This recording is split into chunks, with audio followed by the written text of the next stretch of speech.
Hey everybody, welcome back to Card Curiosity, where we try to find the best possible ways to make a good return on your investment in the sports card world. And today we're going to do another rip it or skip it video where we break down a new release and try to see if it's something that is worth spending our money on. And today we're going to be looking at the 2025-26 Topps Holiday Basketball Mega Boxes. Well, any box that they have. They have two formats, it looks like, and these can normally be got for pretty cheap.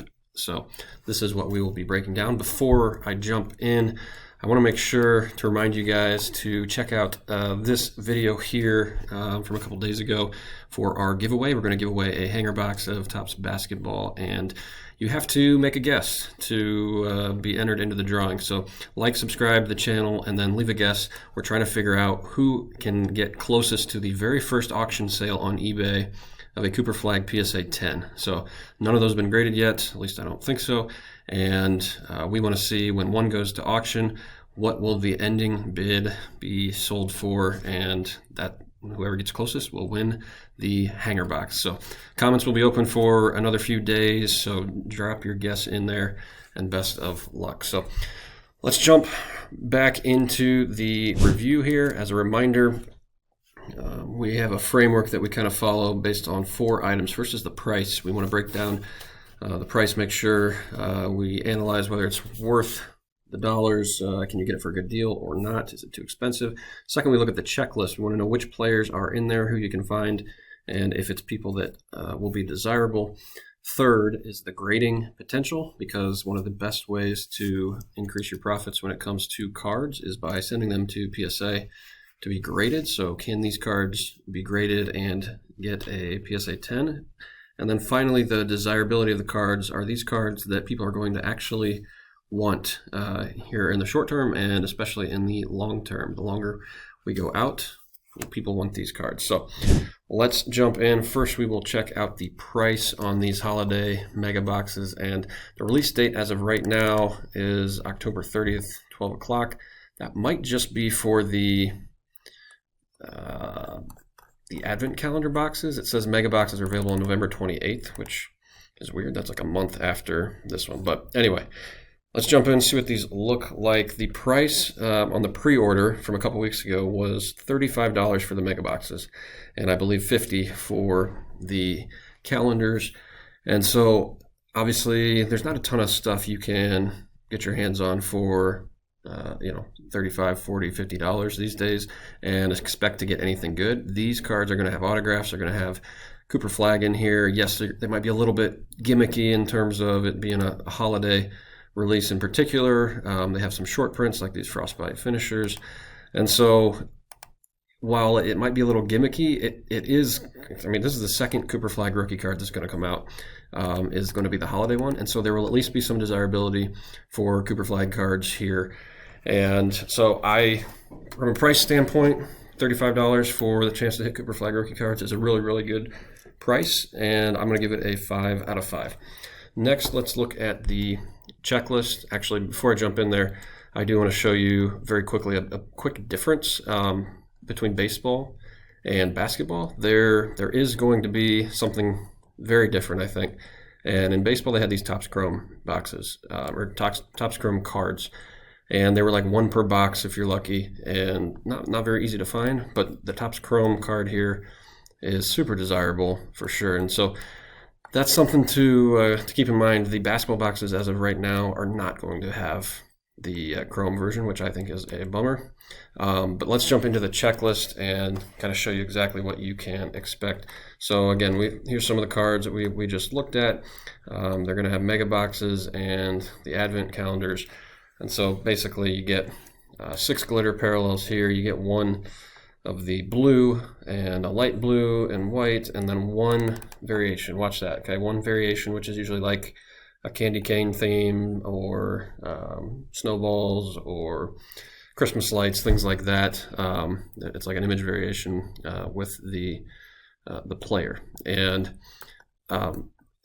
that's good. We like this here, and as I'll show you in a second, though, I wish it was slightly better. But if you look at the base checklist, there's 200 cards, 200 players here, and this tells you all of the different colors and types of apparels you can get. There is not a Chrome mentioned here. And so that's going to, in my opinion, significantly drag down the potential in this product compared to the baseball side. The upside, if you get a Shohei Ohtani chrome for baseball, is huge. Here, a Cooper Flagg chrome would have been through the roof, but it doesn't appear that they're going to have these. But you're still at 200 names. That's way less than the flagship basketball product that came out last week. That's a checklist of 300-ish people, I believe, and so you're getting cutting out some of the fat, getting to more names that people want, and so that's a plus. So the checklist itself is, I'm going to give it a 3 out of 5. The autograph side, there's 96 autographs. Those are so hard to hit. You're very, very unlikely to get an autograph, and even if you did, there's going to be 100 of them almost. So it's going to be tough to get an autograph of anybody that you want. So don't play this for the autographs. Play it for the fun, the fact that you should get around 100 cards for $35 and have a chance to get some cool cards of the newest rookies in the class. So that's it for the checklist. I will show you again real quick before I jump. I got the baseball one pulled up right here. You get 3 image variations in one mega box for baseball and 1 image variation here. You also get a chance for a chrome variation on baseball, and here there is no chrome variation. And so the basketball boxes just simply don't have the hits that the baseball do. I don't know why. If it was the same, then I would be buying a crazy amount of these mega boxes. So it could be that the advent calendars are the better play here, but they still don't have a ton. You get these plaid parallels, which, Cooper Flagg plaid in a PSA 10 could be a pretty nice card. It'll be pretty rare. But, again, on the baseball side, there's just a whole lot more juice to these with the 3 image variations. And so that is kind of a bummer here for sure. Next, let's look at the gem rate and decide if these are cards that can be graded. So if you look at baseball, so Topps Holiday from baseball, we haven't had a basketball one before, obviously, but from baseball last year, 2024, the gem rate's at 46%. So there's almost 7,000 cards sent in, 3,200 or so got 10s. And then, don't send your relics in. Only 4 out of 398 of them got a 10 there.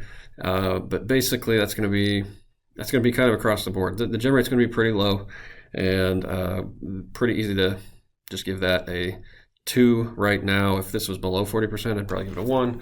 And obviously, if it got lower, we would have given it a 0. But 2 out of 5, that you might find some here that you can grade. And especially Cooper Flagg, if it looks good, I would try to send it in because it might be something that people want for Christmas. Last thing we'll look at is the desirability of these cards. And I guess the best thing I can show you is take the best player from baseball, Shohei Ohtani, look at his 2024 cards. And Shohei, obviously, his cards are at the highest level they've ever been. So I think Cooper Flagg's hype could be close to that high. Obviously, he hasn't done anything in the NBA just yet, but people are going to be in demand for him. So a year from now, what will his cards look like? Probably like this. Even though Shohei's gone to the moon here, some variations of him, Santa hat variation only went for $4. And there's one for $6, $4. The up here, the hidden elf variation is much harder to hit, and that only went for 15. Now, if we see, let's just see if anybody ended up grading these things. We have a PSA 10. A PSA 10 of Shohei 1 year later is at $40, $60. Now, it's not his rookie card. I guess this one's a variation, though, Holiday Tree. And so you're at $40 for the Shohei a year later. Could Cooper Flagg a year from now, his PSA 10s from the Holiday, just the base be, $60? Sure, because it's a rookie card. I could potentially see that happening, but I'd say probably not a card that people in 10 or 20 years are going to look back and be like, oh yeah, I really want that Cooper Flagg Holiday card from Topps. So I think the play here is to rip them and have some fun for $35. You can do that. And if you happen to hit a nice Cooper Flagg or Wemby variation or something like that, and you want to try to grade it, go for it. But you're probably going to want to move it fairly quickly, make a little bit of money if you can, and then move on to the next product. But this is going to be all for fun for the most part, in my opinion. And so I'll give the desirability a 2 out of 5. with the right player, like I said, Cooper Flagg, you could have a 2 here, especially in the short term. Demand could be a little bit higher. So if we add up everything so far, we've got the price at a 5, checklist is 3, grading potential is a 2, and desirability is a 2. That gives us 12 out of 20, and that to me that's right on the cusp of rip or skip. If it was expensive, it would be a clear skip in my opinion. But because the price is $35, for a lot of people, that's a very affordable way to rip a product, and especially the kids with the holiday theme, they're really going to enjoy it. And so from a fun standpoint, do it for $35. From an investment standpoint, I probably wouldn't rip 1,000 of these boxes. I don't think there's a volume play here where you can make a ton of money, because primarily you're going to have trouble grading these and getting 10s. If the gem rate was at 60%, then we'd probably be opening a ton of these. So that's where we stand on it. We will be ripping some, and then we just kind of have our fingers crossed that we can find a couple cards to grade. If not, we're only out 35 per box. So that's kind of how we are going to play this. Let us know what you think, if you'll be ripping this, and until next time, stay curious.